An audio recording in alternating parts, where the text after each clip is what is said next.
હું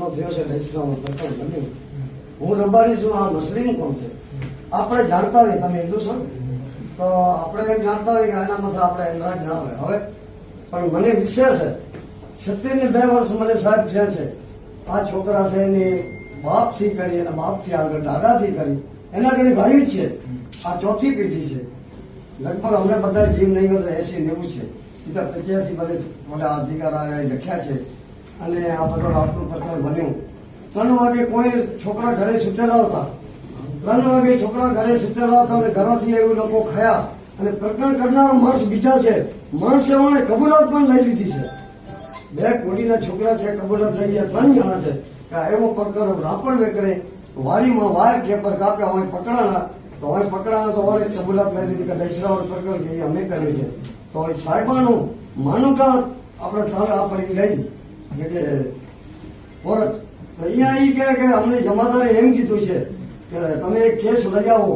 કોઈને જે રાપરવાળા પહોંચી જાય એવો એક કેસ તમે લઈ આવો તો અમે તમને પકડશું નહીં. તો રાપરવાળા ઘણી વાયર કેબર કાપતા હતા તો લોકો પકડી લીધો તમને ટીડી છે. પબ્લિક છે ગુનો કરવાનું. હમણાં હું તમારો ગુનો કરું તો સાહેબ મને તમે બે માથા હણો, જરૂર હણો. હું રબારી છું, 72 વર્ષ છે, પણ આ ગાયું મારો છે ને આ છોકરા એનો કોઈ અપરાધ નથી. આટલા એના બચલા છે, એની મા પણ વિધવા છે સાહેબ. અને એ છોકરાને તમે સાહેબ હું એમ કહું કે આજ પાલારામાં છે ને તમે 2 જણા મોટા અધિકાર જાઓ એના મોઢા ઉપર જોશો તમે માણસો ચાલો સામે જનાભાઈ ચાલી છે સાહેબ. સમજી ગયા? મારું પેટ પર છે આ 4-5 દિવસ મને અનાજ નથી ભાવતું સાહેબ. પણ હું એટલી વિનંતી કરું છું આ બચલાને કારણે આ ખોટો અન્યાય થયો છે. પણ ખોટો અન્યાય થયો એટલે આપણે આ કોણ દોડે 72 વર્ષ ધરાવતા પગ હાલે નહીં પણ ખોટો અન્યાય છે. પણ કોણ તમે સાહેબ નિયા કરો. આવે કોઈ છોકરાને છૂટા કરો. ચોપડા વાળાસર છે બહુ ડોખી છે. ઓછામાં ઓછું 150-200 કિલો દૂધ હતું. આટાણે 40 કિલો દૂધ, 40 કિલો દૂધ નીકળે.